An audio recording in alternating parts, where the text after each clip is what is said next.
The sound of the gunshot echoed through the small cabin as Abigail Kincaid crumpled to the floor, crimson blooming across her calico dress, her husband's retreating footsteps pounding like thunder in her ears. The year was 1875, and in this remote corner of Wyoming territory, a woman alone might as well be dead already. "I won't be tied to a barren wife," Thomas had snarled, standing over her with smoke still curling from his revolver. "4 years of nothing but empty promises. I'm heading to California." "Don't try to follow." Abigail's vision blurred as she pressed her trembling hands against her side, hot blood seeping between her fingers. The wound burned like fire, but it wasn't the worst pain she'd ever felt. That honor belonged to the knowledge that the man she'd pledged her life to had just tried to end hers. She wasn't sure how long she lay there, consciousness fading in and out like the flicker of a poorly trimmed lamp. The sound of the door creaking open barely registered until a shadow fell across her face. "Good Lord Almighty," a deep voice murmured, and strong hands gently turned her over. Through pain-hazed eyes, she saw a stranger's weathered face, concern etched in lines around eyes blue as a summer sky. A cowboy, by the look of him, trail-worn boots, dust-covered clothes, and a hat that had seen many seasons. "Don't you worry, madam," he said, his voice steady as he assessed her wound. "She'll heal where love lives, and I aim to make sure you get there." Abigail tried to speak, but darkness claimed her before she could form the words. When she awoke, she was no longer on the hard wooden floor but lying on her own bed, clean bandages wrapped around her midsection. The pain remained, but duller now, more manageable. Sunlight streamed through the window, casting golden patterns across the quilt. "You're awake," came that same deep voice from before. The cowboy sat in a chair nearby, a book open in his hands, was starting to worry. "Who?" Her throat was parched, words raspy. "Name's Noah Adams, madam." He set the book aside and poured water from a pitcher into a cup, then carefully helped her drink. "Found you yesterday afternoon when I was looking for work. Been riding circuit and heard your place might need a hand. Yesterday. She'd lost an entire day. Thomas." "If you mean the man who did this to you, he's long gone." Noah's expression hardened. "Tracked his horse heading south. Sheriff's been notified." Abigail closed her eyes, memories flooding back. "He wanted a child," she whispered. "I couldn't give him one." "That's no reason to shoot a person," Noah said firmly. "No reason at all." "Why did you stay?" she asked, meeting his gaze. "Couldn't very well leave you, could I? Doc Wilson came out yesterday, patched you up proper, said you were lucky bullet went clean through, missed anything vital. You'll be sore a good while, but you'll mend." He paused, then added softly, "As for why I'm still here, well, someone needs to look after things while you recover." In the days that followed, Abigail learned that Noah Adams was a man of his word. He tended to her small farm with the same quiet competence he showed in changing her bandages or preparing simple meals. He slept in the barn, refusing her weak offers to at least take the small spare room, insisting she needed space to heal. A week after Thomas's departure, Abigail managed to sit on the porch, wrapped in a quilt despite the summer warmth. She watched Noah mending the corral fence, his movements efficient and practiced. "You're good at that," she called. He glanced up, pushing his hat back. "Been doing ranch work since I was 14. My pa had a spread up in Montana territory before the fever took him." "How old are you now, Mr. Adams?" 28 last April, and it's just Noah, please." He hammered another nail into place. "You?" 24. She adjusted her position, wincing at the pull of stitches. "Though I feel about twice that today." Noah set his hammer down and approached the porch, studying her with those clear blue eyes. "Pain bad, manageable," she offered a small smile. "I'm tired of being an invalid." "Doc said at least 3 weeks before you should do much of anything." His voice was firm but kind. "Rushing won't help the healing." "And what about you? Don't you have somewhere to be, Mr. Noah?" He leaned against the porch railing.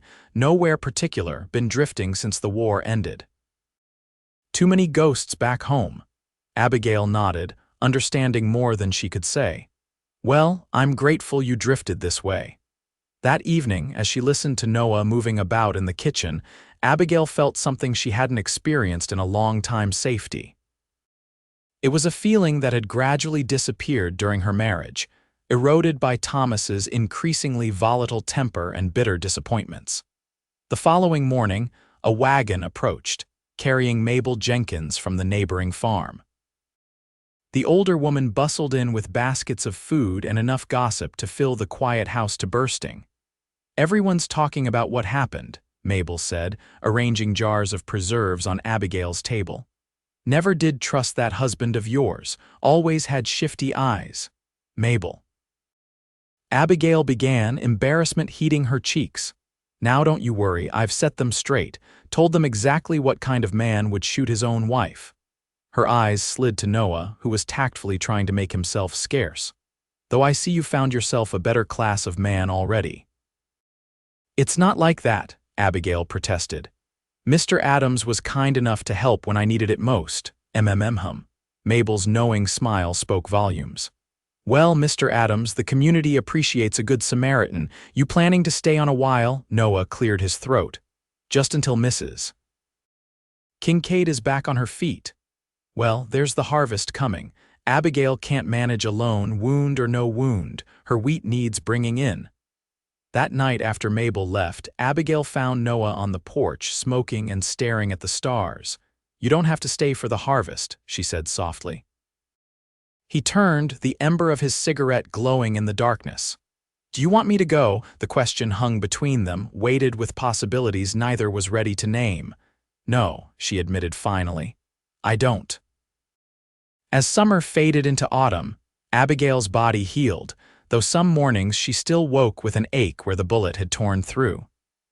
Noah stayed, moving from the barn to the spare room once the nights grew cooler. Together they brought in the wheat, hired hands from town supplementing their efforts for the heaviest work. They settled into a rhythm, Noah handling the outdoor chores while Abigail managed the house. In the evenings, they would sit by the fire, Noah reading aloud from one of her precious books while she mended clothes or worked on quilting. It was a peaceful existence, but one that couldn't last indefinitely, as they both knew but neither mentioned.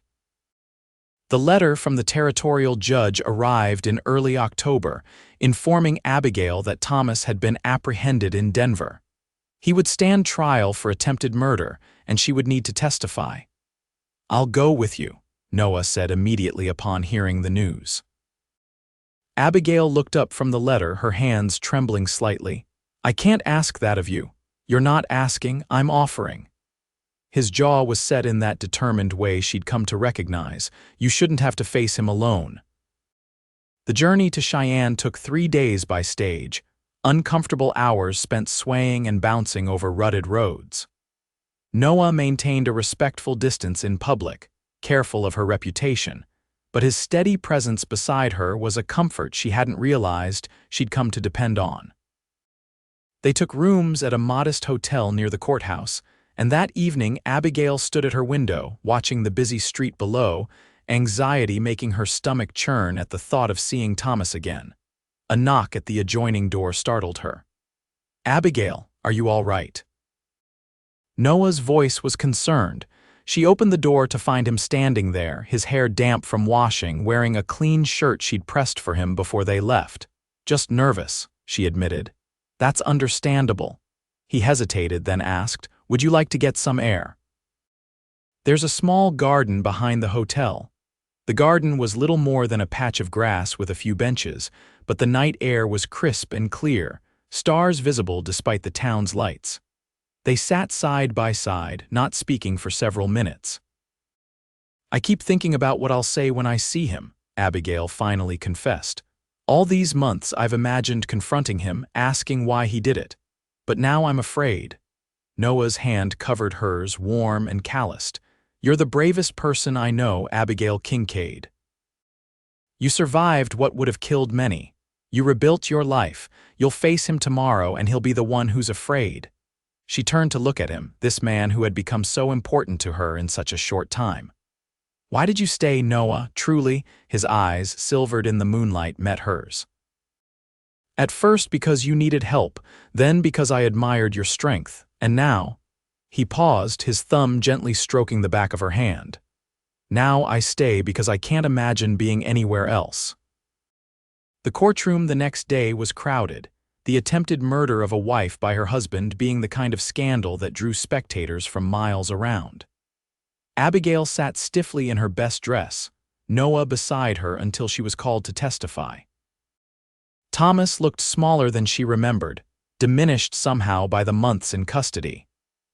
When their eyes met across the courtroom, she expected to feel fear or hatred, but instead found only pity for the angry, broken man who had once been her husband. Her testimony was clear and direct, her voice steady as she recounted that terrible day. When the defense attorney suggested she might have provoked Thomas, Noah half rose from his seat before Abigail's slight shake of her head stopped him. "No, sir," she told the attorney. "My only crime was being unable to bear children, a fact that grieved me more than it ever did him." The trial lasted 2 days. The verdict guilty came as no surprise. Thomas was sentenced to 15 years in the territorial prison.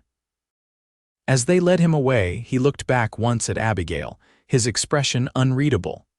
That night, back at the hotel, Abigail wept for the first time since the shooting, not for Thomas or even herself, but for the dreams that had died long before the bullet ever left the chamber. Noah held her, his arms strong around her shoulders, letting her cry until no tears remained. When she finally grew quiet, he pressed his lips to her forehead, a gesture so tender it made her heart ache in a completely different way. "It's over now," he murmured. "You can start fresh." She pulled back slightly to look at him.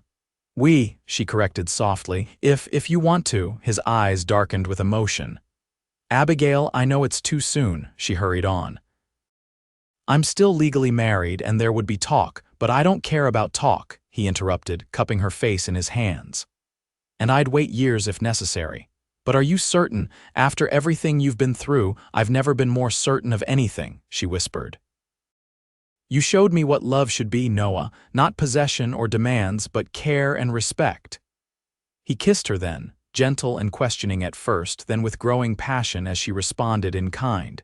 When they finally parted, both breathless, he rested his forehead against hers. "We'll take it slow," he promised. "Do things right."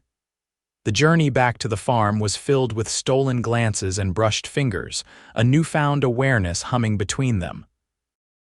They made plans. Noah would build his own cabin on her property to quell any gossip. They would apply for an annulment of her marriage on grounds of Thomas's crime. They would expand the farm come spring. Winter descended on Wyoming with a vengeance that year. Snow piled high around the cabin, and temperatures dropped so low that breath froze in the air. Noah's cabin remained half-finished, the weather making construction impossible, but propriety had given way to practicality. He slept on a pallet near the hearth, stoking the fire through the night to keep the bitter cold at bay on Christmas Eve. Abigail surprised him with a proper dinner: roast chicken, potatoes, and even a small cake made with precious sugar she'd been saving. They exchanged simple gifts: a new scarf she had knitted for him, a carved wooden box he had made for her treasures. As the fire crackled and snow whispered against the windows, Noah took her hand, his expression serious. "I've been thinking," he began, "about spring, about the future." "As have I," she replied, smiling. "I want to do this right, Abigail. I want to court you properly once your marriage is dissolved. I want to build something lasting with you." Her eyes shimmered in the firelight. "I'd like that very much." He reached into his pocket and pulled out something small that glinted in the light. "This was my mother's," he explained, opening his palm to reveal a simple gold band set with a tiny pearl. "I'm not asking, not yet, but I want you to know my intentions." Abigail touched the ring reverently. "It's beautiful, Noah." "Like you," he said simply, and kissed her with a gentleness that made her feel more cherished than she had ever felt in her life. Spring arrived late but gloriously, melting snow revealing tender green shoots and early wildflowers. Noah finished his cabin, though he spent most evenings with Abigail, returning to his own bed reluctantly each night. The annulment papers arrived in April, granted swiftly given the circumstances of Thomas's crime. To celebrate, they rode into town together, Abigail wearing her finest dress and Noah in a new shirt, his hair trimmed and his face freshly shaved. They dined at the hotel restaurant, ignoring the curious glances from other patrons. On the ride home, Noah suggested they take the longer route along the river. As the sun began to set, painting the sky in shades of gold and pink, he guided their horses to a promontory overlooking the valley, their farm visible in the distance.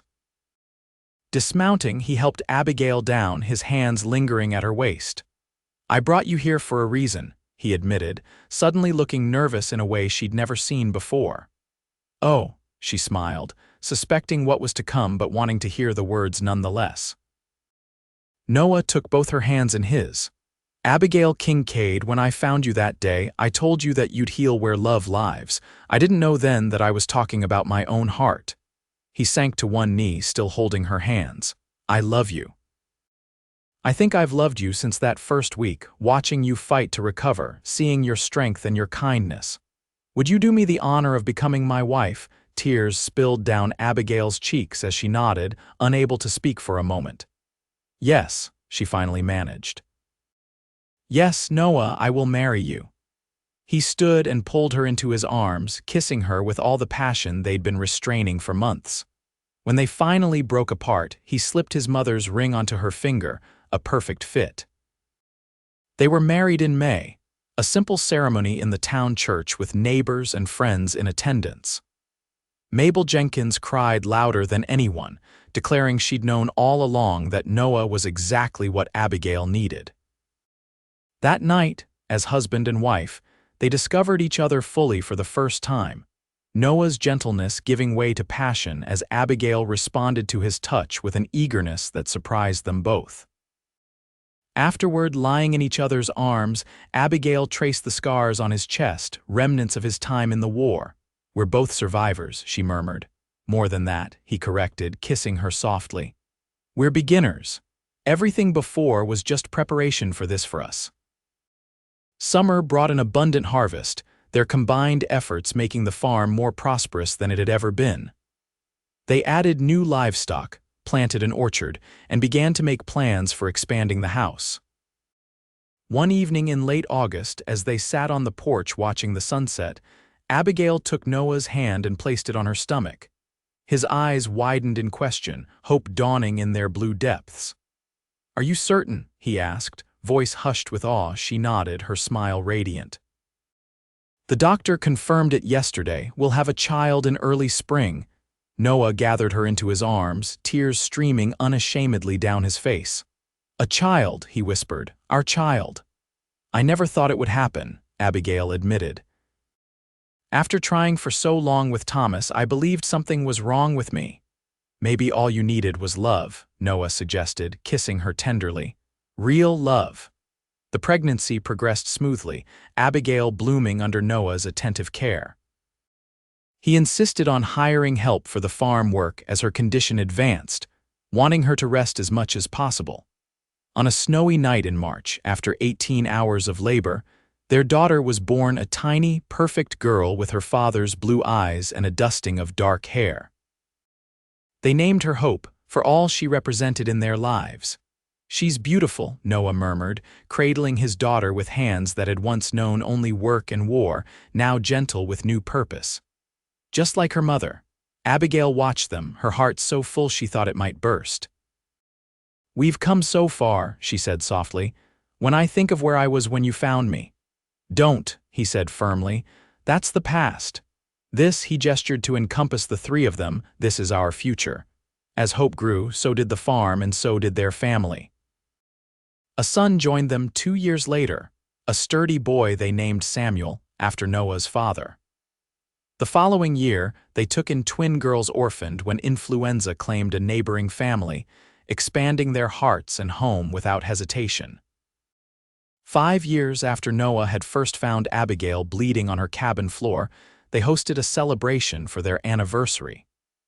Friends and neighbors gathered in the yard of their now expanded home, tables laden with food, music playing as children darted about in a game of tag. Abigail stood watching the festivities, Noah's arm around her waist, their youngest child asleep against his shoulder. "Happy?" he asked, pressing a kiss to her temple. "More than I ever imagined possible," she answered honestly. "When Thomas shot me, I thought my life was ending. I never dreamed it was just beginning." "You know," Noah mused, "I almost didn't stop that day. I was heading to another ranch and only turned down your road on a whim." Abigail shivered slightly, thinking of how differently things might have gone. "Thank God for whims, then."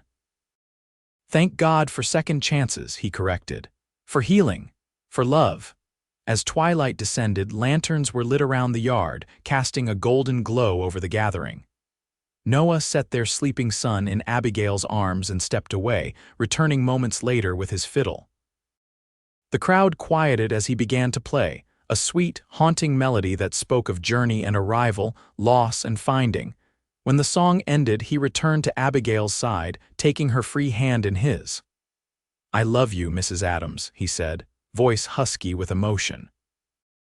"Every day with you is a gift I never take for granted." "And I love you, my cowboy," she replied, leaning into his strength, "my healer, my heart." Around them, their home and family thrived, testament to the truth Noah had spoken that fateful day: "She'll heal where love lives."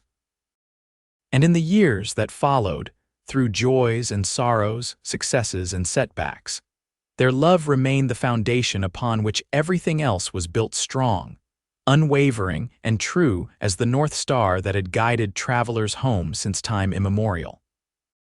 As they stood together under the vast Wyoming sky, surrounded by the life they had created from the ashes of what might have been tragedy, Abigail knew with absolute certainty that some wounds, rather than leaving only scars, could open the way to deeper healing, and to a love more profound than she had ever dared to dream possible.